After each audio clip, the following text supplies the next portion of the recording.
Assalamualaikum warahmatullahi wabarakatuh. Saudaraku yang saya cintai, saya banggakan. Sebelumnya, saya ingin mengajak Anda untuk mendengarkan sekelumit petikan ceramahnya Gus Baha sebagai berikut. Sosial. Jadi di bab-bab sosial itu memang Allah membiarkan hukum sosial yang berjalan. Sampai Ibnu Khaldun menghentikan begini. Saya masih ingat betul dan itu sabun. Nabi sebagai nabi itu kena aturan hukum sosial. Meskipun beliau punya mujizat kayak apa, ketemu orang harus santun, ketemu anak kecil harus sayang, ketemu orang sepuh harus hormat. Andai kan Nabi bisa terbang ke langit sekalipun Mi'raj, tapi ketemu anak kecil nampar, ketemu orang sepuh meludahi, tetap gak diterima oleh Nabi. Walau kunta faddun ghalidhal qalbi lan faddu min khalq. Betapa pentingnya tata krama sosial. Kata Ibnu Khaldun, ada Rasulullah man uyyida bil kauni kulli. Ini Rasulullah, orang yang di backup sekian alam raya, tapi sekali melanggar tata krama sosial, tetap lan faddu min khalq. Orang akan sampai ngeguskan saya, sekarang tak isoi. Oh Gus kok bisa mesti langsung gitu. Ya coba misalnya sekarang nyon saya usaha ngudai Pak Rektor, langsung dipecat. Artinya tatanan meskipun saya keramat. Makanya kata Ibnu Khaldun, ada Rasulullah man uyyida bil kauni kulli law syaa. Ini Rasulullah, orang yang bisa mengendalikan alam raya karena kekasih Allah. Itu saja kena aturan, walaupun tafaddan ghalidhal qalbi lan faddu min khaliq. Kalau engkau salah tatanan sosial Muhammad, orang akan bubar. Kemudian saya juga ingin bacakan status terbaru dari Pak Mahfud MD nih, di akun X-nya. Dia menulis agak panjang, judulnya Wali Bahlul. Seorang wali tak pernah merendahkan orang lain. Kalau mau memberi pesan kebaikan, biasanya seorang wali mengecek atau merendahkan dirinya sendiri di depan orang lain. Contohnya Bahlul. Ada yang menyebut Bahlul sebagai wali. Nama aslinya adalah Wahab bin Amr. Tinggalnya dalam kurung makan dan tidur di komplek kuburan umum. Suatu hari Khalifah Harun al-Rasyid mengajak Wahab hidup di istana. Akan diberi rumah dengan segala pelayanannya. Wahab menjawab, buat apa aku hidup di istana? Seindah apapun istana, toh semua penghuninya akhirnya kembali ke kuburan. Wahai Khalifah, aku tidak mau pindah ke istana. Anda saja yang pindah ke sini. Khalifah Harun al-Rasyid yang adil bijaksana itu menangis seraya beristighfar. Kemudian orang awam menjuluki Wahab bin Amr sebagai Bahlul alias si bodoh karena tak mau diajak tinggal di istana. Padahal menurut sementara ahli tasawuf, Bahlul adalah seorang wali. Oke ya, dari dua pendapat tersebut, pendapatnya atau statementnya ceramahnya Gus Baha dan tulisannya Pak Mahfud MD, ini terkait dengan banyaknya orang yang salah memahami, salah menafsirkan tentang Miftah alias Taim dengan kasus yang tidak perlu saya jelaskan lagi. Banyak orang yang menurut saya keblinger berpendapat. Di antaranya berpendapat, oh Miftah ini wali. Buktinya apa? Dengan menggoblokkan seorang son haji, kemudian son haji sekarang punya banyak uang, mendapatkan banyak hadiah, dan lain sebagainya. Argumentasinya seperti itu. Ini menurut saya pendapat yang keblinger. Pendapat yang salah kaprah, tetapi banyak juga yang memahami dan mengiyakan pendapat tersebut, bahkan dari seseorang yang menurut saya paham agama.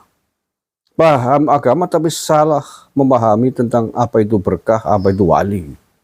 Tentang wali tadi saya kira pendapat Gus Baha dan Pak Mahfud MD sudah cukup, saya tidak nambahin. Saya ingin hanya ingin nambahin argumentasi atau permisalan contoh yang lain tentang berkah ini.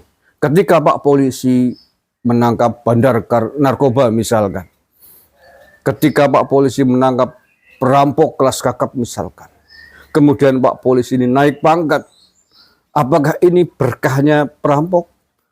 Apakah ini berkahnya bandar narkoba yang ditangkap? Tentu bukan kan?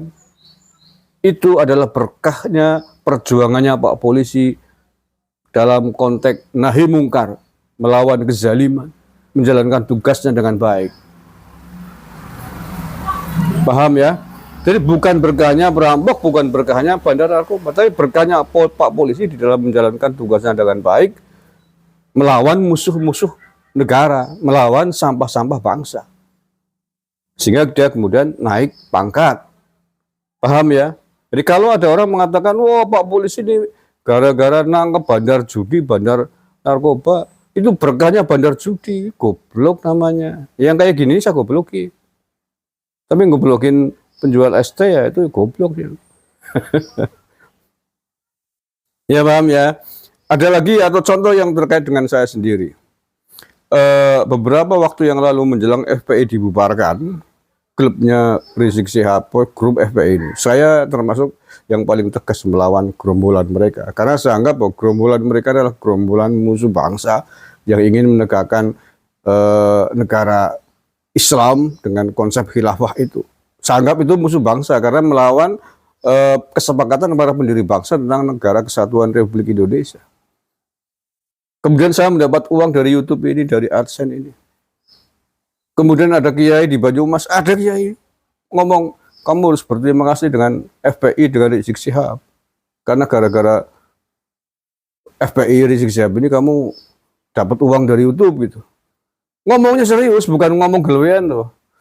Jadi ini juga salah, sama-sama gitu loh. Sama kebelingernya menurut saya. Iya. Ya, jawabannya tadi lah. Ketika Pak Polisi tangkap perampok, ketika Pak Polisi tangkap penjahat. Oh, bukan berkahnya penjahat gitu loh. Tapi adalah berkahnya kita menjaga bangsa dan negara. Berkahnya kita menjaga negara kesatuan Republik Indonesia. Berkahnya kita hubbul waton, mencintai tanah air Indonesia. Ya, paham nggih? Ya harus paham dong. Pak Sondaji mendapatkan banyak hal yang tidak terduga, dikasih banyak uang, dikasih hadiah umroh dan lain sebagainya. Itu berkahnya banyak orang yang kasih sayang kepadanya. Berkahnya banyak orang yang peduli, ikut mendoakan, welas asih kepadanya. Bukan berkahnya digoblokin sama Miftah. Bukan berkahnya digoblokin sama Miftah. Kalau Miftah berkah, dia dipecat kok. Masa orang berkah dipecat ya? Bukan dipecat ya, mundur, sorry. Lah ya, kalau dia berkah mestinya nggak mundur, nggak dihujat banyak orang begitu.